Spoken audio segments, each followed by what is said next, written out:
I become quiet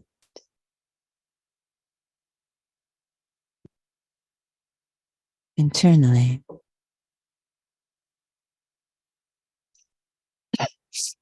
The feeling of being very present,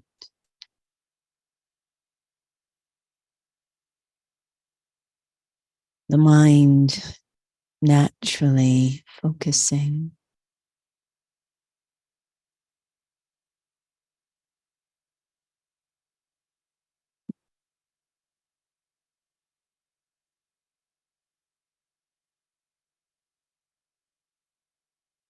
and reflecting on the basic principles revealed through spirituality, or just common sense.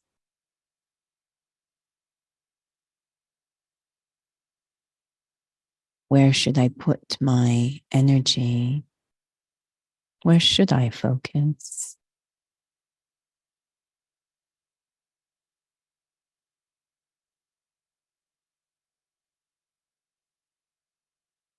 If I was thinking about a tree, I would put so much focus on the care of the seed and the roots.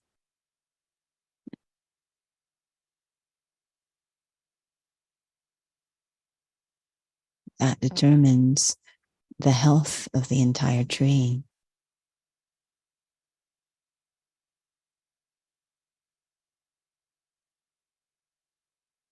And if I was building a house, I would take care with the foundation. Without a strong foundation,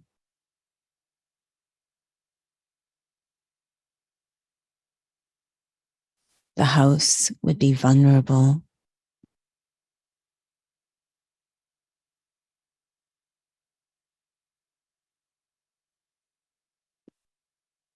And when it comes to the self,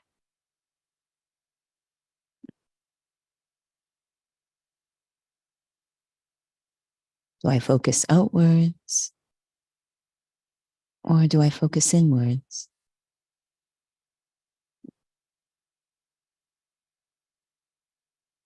Focusing on what drives the outward expression, the foundation of every act, the seed of every interaction. And that pulls me deep inside. It is like going underground.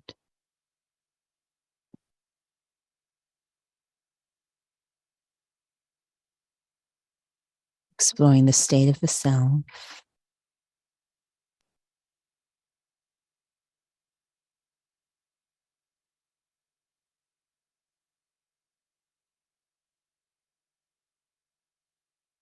returning to that central question, the very foundation of life. Who am I?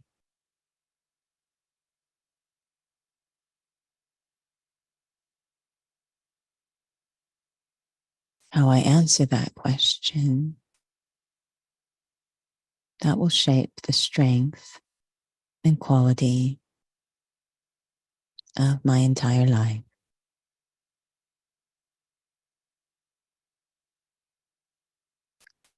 Om Shanti.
Om Shanti.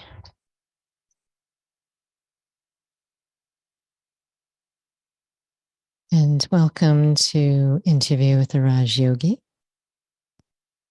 And tonight's topic is the power of a strong spiritual foundation.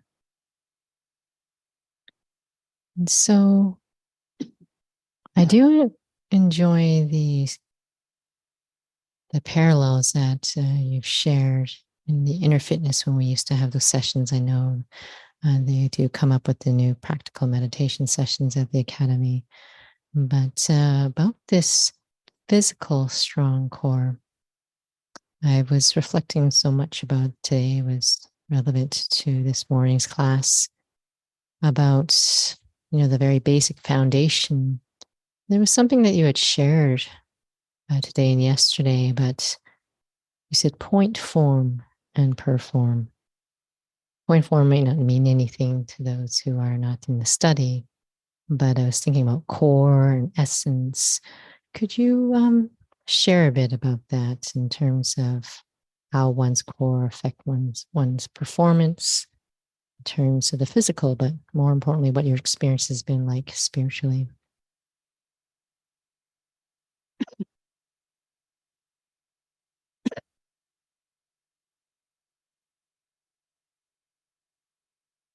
There's so many examples of,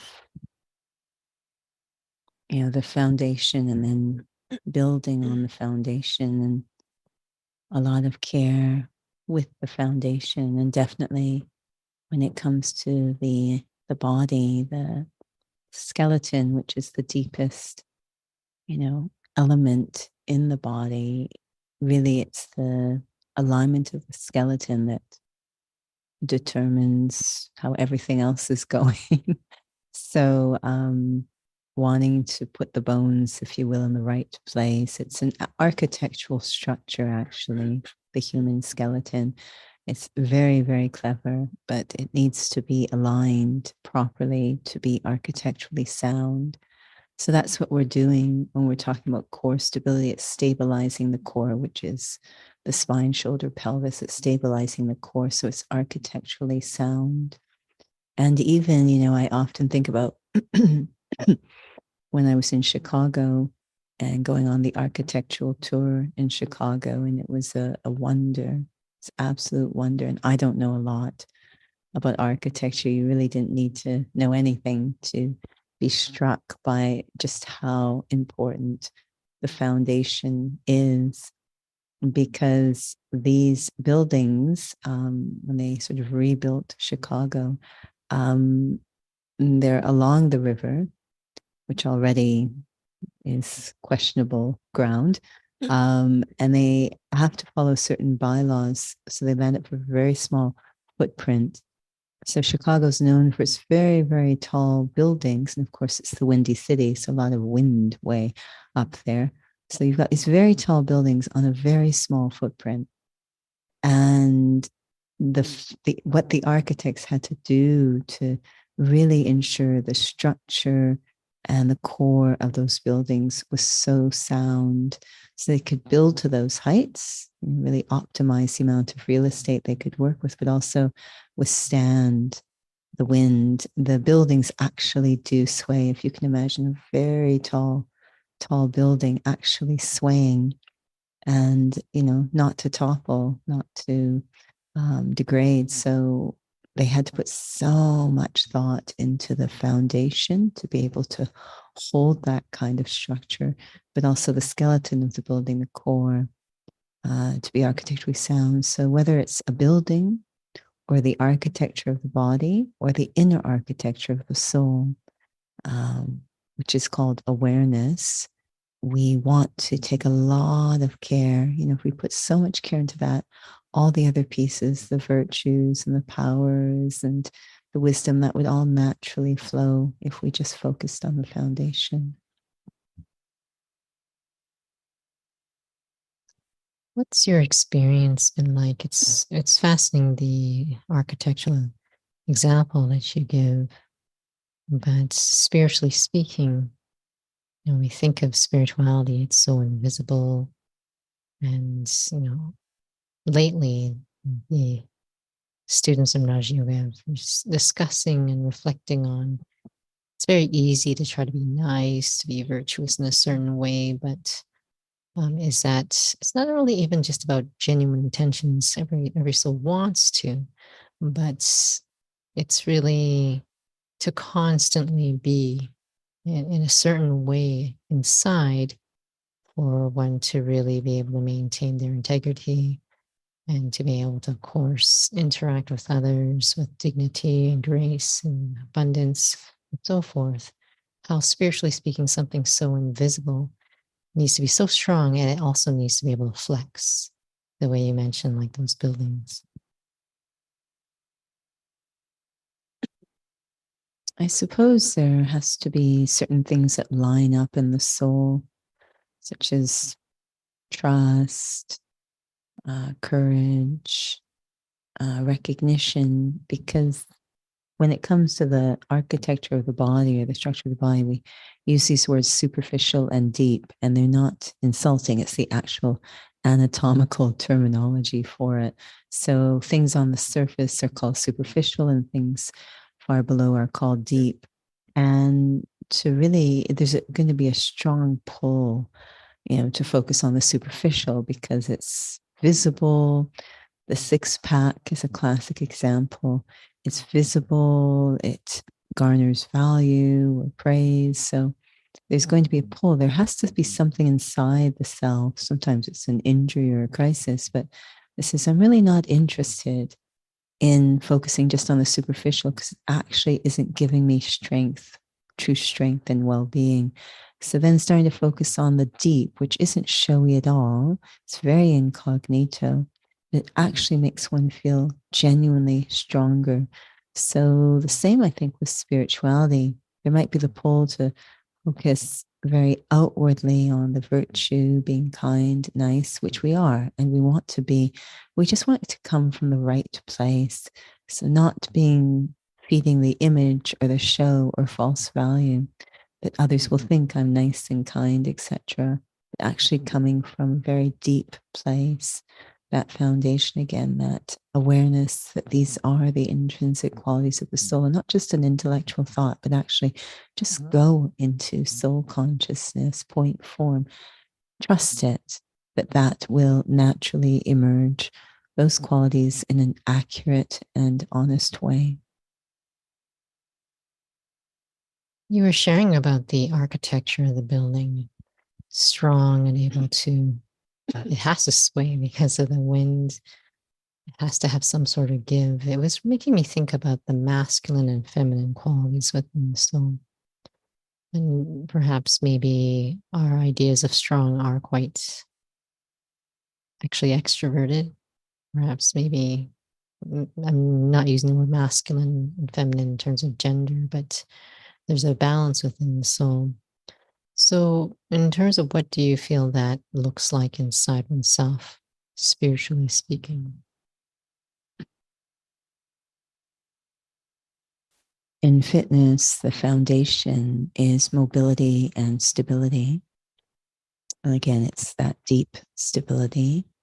And so, also, I think in spirituality, it is mobility and stability. And what that looks like is, we say those who can mold are real gold.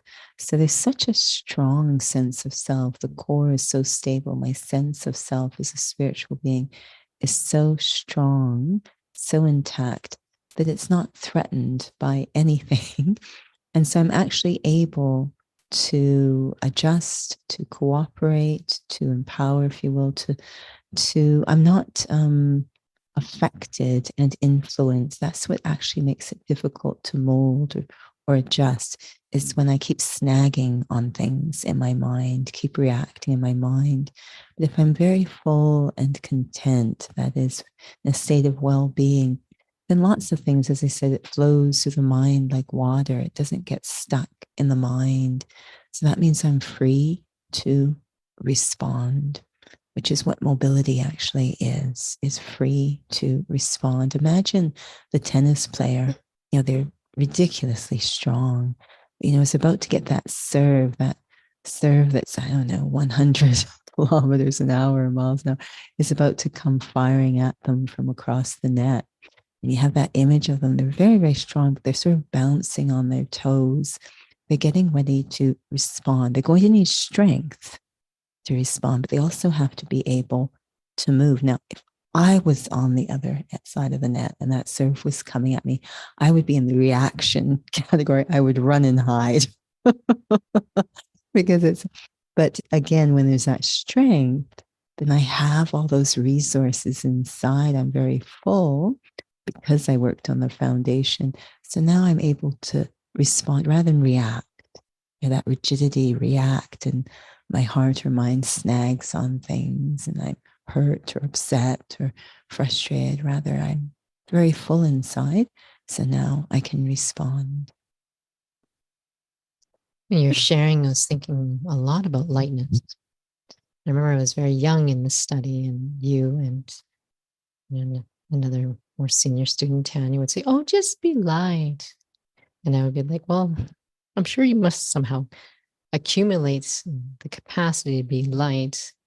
But at the same time, I was thinking about lightness is often perceived to be quite superficial. We hear the word light, but I start to realize, even from my own personal experiences, being light isn't something you can contrive.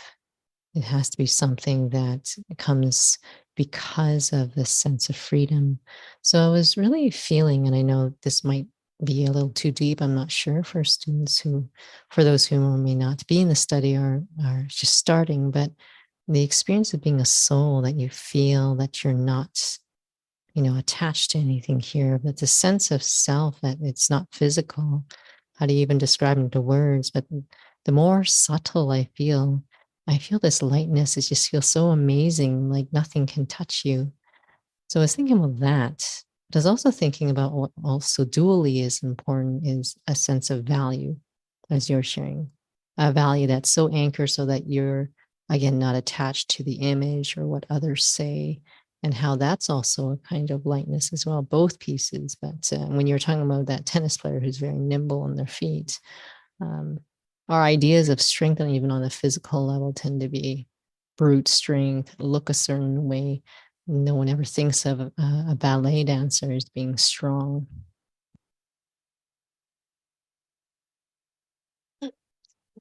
Definitely, as we experiment with spirituality, it's a bit paradoxical because what we're actually suggesting is that if I'm focusing on the foundation, this experience of my eternal or intrinsic state, I become very, very full, very full.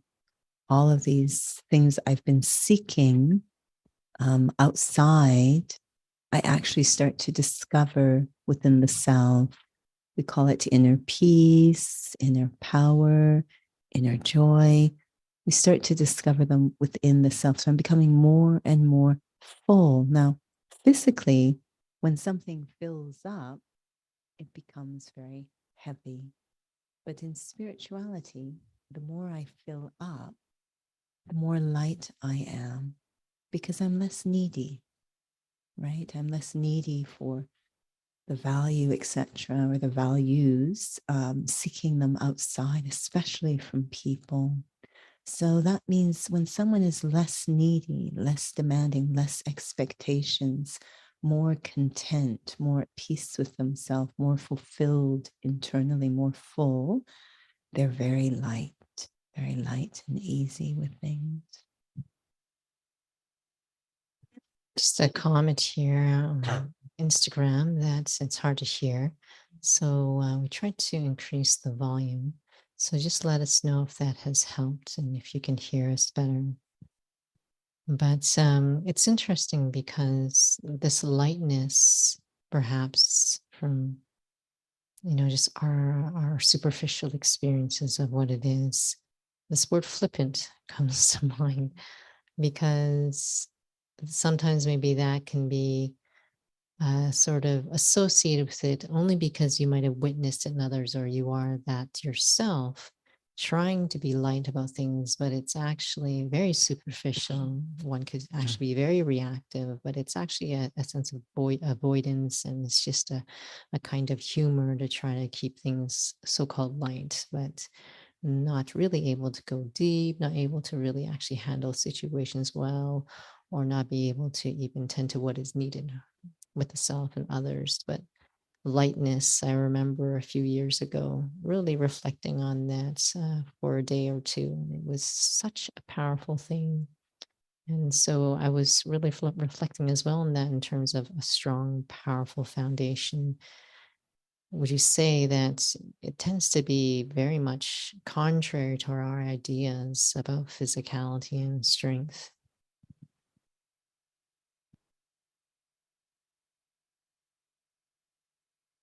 I think within spirituality, yes, in a very maybe worldly sense, light and easy has been connected almost with immaturity, but actually the lightness is very connected to maturity, being able to respond again in such a mature way.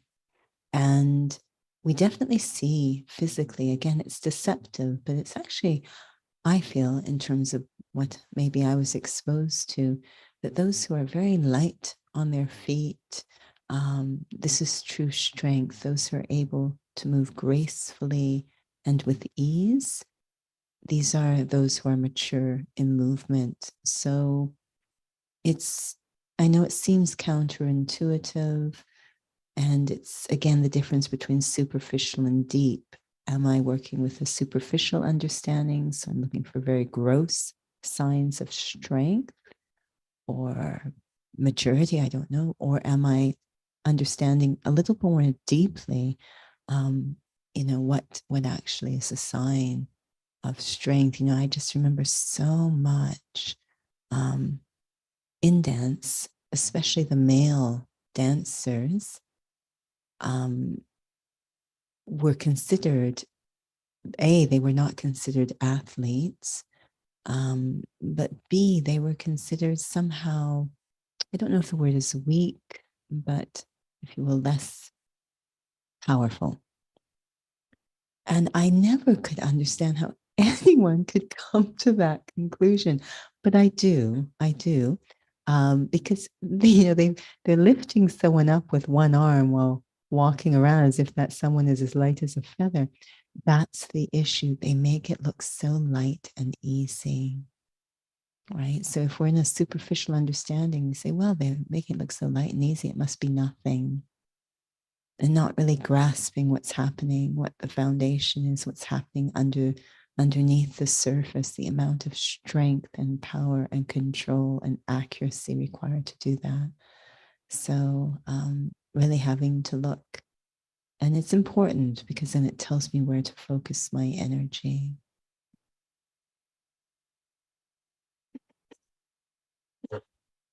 So many questions that could come. I know we are also limited with time, but I was thinking about also in terms of actually having a strong foundation. What do you feel is, because it was something I was reflecting as well today and practicing, that there must be such rich attainments from, just practicing that foundation or to even maintain that foundation. And on the other side of the coin, what is needed to take care of that. Both pieces really are coming to mind a lot, and how sometimes one, and maybe it happens even in a physical way, you want to take care so much and then things become quite rigid, or that you're trying to stay, easy, and then there's a bit of carelessness. Always seems to be a fine balance. Regarding the first comment, around anything, there are two types of fruit or return. There is instant and there is future. And it's the future, I think we all are quite interested in. It's the instant that we sort of have to sort out. So again, if I was thinking about a building, a craftsman who takes great care in what he's doing. So he's building the building, he's putting a lot of time into the foundation around every aspect, a lot of care. Now, the return of that won't be known for the future when we realize how much longer the building lasts than other buildings. So that's the future fruit. But the instant fruit is he enjoys doing that. It may not make as much money, it may not make as many houses in a certain amount of time as someone else, but he actually enjoys, he finds that fulfilling. That's the instant fruit. It's an enjoyable thing to do. We really need both for this to work.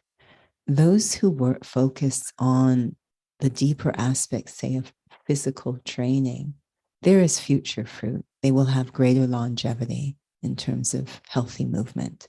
Absolutely. I was with some teenagers last month and they were being exposed to some alignment work, Pilates, and you could just tell they were like, why am I doing that? It's like, and meanwhile, we're trying to say your future self is going to thank you for this, but it's meaningless to them. But there was one or two, it was very interesting. There was one or two in the group who actually enjoyed that experience in that moment. And the reason why is because they had back to back class. And so they were asked by the teacher at the beginning, some of you have already done this session. You can leave. If you want, you can leave. They're playing, they were given another choice. They're playing sports in the other gym.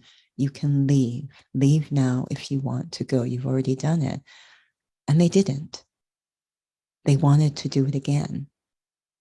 So they were getting some instant fruit, and that instant fruit, the long-term fruit is they will enjoy greater movement because they're using the body as it was architecturally meant to be used. But I need to enjoy it now. So that's really important when it comes to spirituality, because the long-term fruit is quite delayed, but the instant fruit that I actually enjoy working on the incognito, on the character, on the subtle aspects of the self. I actually enjoy that. That's really important to even bother focusing, be pulled to focus on the foundation. Just one last question in regards to that. And so it does feel like it's perhaps maybe ego that souls actually want to enjoy. I mean, it's accessing something that is like what is like oxygen for the soul. So if that's the case, if it is ego and feeling disconnected or whatever the case is, I know you're going to say timing is one of the answers, but timing is one. But it can sometimes make one say, "Okay, it's not my time, so I don't do anything." Basically, but does one because for example for yourself is that you don't say, "Okay, timing," and then you don't do anything, but one must be doing something, as they are waiting for their time. Because I think sometimes they'll like think timing, oh, okay, let's just let things roll by and not do anything. And sometimes maybe that's the aspect of patience. It's not being able to understand what that means. Well, a couple of things might happen to fill the gap. One is I do something, but it's not that thing. So I fill my time with something else that might be feeding ego, continue to feed ego. The other thing is I can try to do thing, but I'm not experiencing the instant fruit, i.e., it's not meaningful to me. I know I should, but it's not yet meaningful to me. So I'm not really experiencing the instant fruit. Now, that's a challenging one because I see that with people, and it's almost as if they're moving along with a little bit of heaviness or guilt. I know I'm supposed to do this, but it's not really, it seems more meaningful to other people than it is to me. And that's really difficult. There is a principle that is very beautiful in the idea of working as a group, is that there will be perhaps some whose timing has awakened and they are doing it genuinely from the heart. And they're kind of creating an energy that supports or sustains those that aren't quite there yet. It's not quite meaningful to them. But, as they say, I love that quote, you can take, bring a horse to water, but you can't make it drink, but you can make it thirsty. So, when you are around some souls who are, we say the company you keep around souls who are doing it, and it's meaningful to them, they're experiencing instant fruit, that might kind of keep me around, actually, until it is my time. And when it is, great, I've already been doing some of the homework, so I've got things in my foundation already. Well, that's very true. I think that we can say that about how others can impact us, but also witness that of how we can impact others. So timing is one of them for sure. So we'll have a little reflection.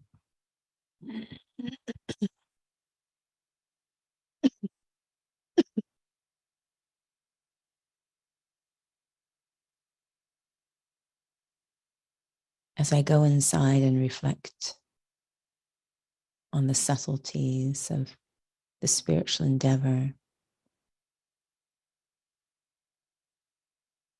I realize that it's not always that I don't have an interest or don't have the time. It may be that I haven't quite recognized the value of the invisible before investing all my energy into that. Maybe it's worthwhile to give myself time to understand the invisible and what it has to offer. The essence of spirituality and the foundation of spirituality, that I am a soul. It's an invitation to discover the intrinsic, imperishable, unconditional value of the self. Until that connection is clear, it will be difficult to fully invest in the invisible, the foundation. So let me give myself time to understand that connection between I am a soul and true self-respect and personal dignity. That is a worthwhile use of my time. Om Shanti. There, you've answered my question. It's not just timing. There's still something motherly one needs to do. And I think that souls are craving and searching for what is that thing that they need to do while they're waiting, which I think that I remember from a lot of your sharings of your, just the beginning of your foundation. That was what you were doing, and it's what we need to pay attention to. So we just want to remind souls, and also thank you for your patience. We have sent out the notice. I hope it's been posted, I'm not sure, on the center's website, but it is on Eventbrite in terms of the New Year's Eve program. And there's just a bit of mix up here and there. So we will clarify here for those who've joined. So there are two programs happening on New Year's Eve. One is online and one is on site. And it is on Saturday, December 31st, New Year's Eve. And the online session is at 1:30 to 3 o'clock. And it's for those who are not able to come on site for whatever reasons, personal reasons, health reasons, or live remotely. And that is its own separate registration. Oh, it'll be on YouTube. I believe it'll be on Zoom as well. So the link will be sent out once you register. And for those who wish to come on site, and maybe you want to do both on site, it is at Scarborough Community Hall. Again, on December 31st, it's at 5:30 to 7:30. We pushed the time up a little bit earlier. I'm just hoping it would be more easier for souls for an earlier night. So again, there's a registration link for that. The email has been sent out multiple times. And you're welcome to also visit Eventbrite if it hasn't been posted on the center's website. If you go to Eventbrite, you just need to type in Brahma Kumaris Calgary, and you'll actually see all of the listings. So then there's also the January 7th Saturday workshop at the Inner Peace Center. That's in English as well. But if you have other sessions, feel free to take a look. And lots of other drop-in sessions, on-site sessions, we always encourage, because the whole point is really to experience. So thank you for joining with us. Om Shanti.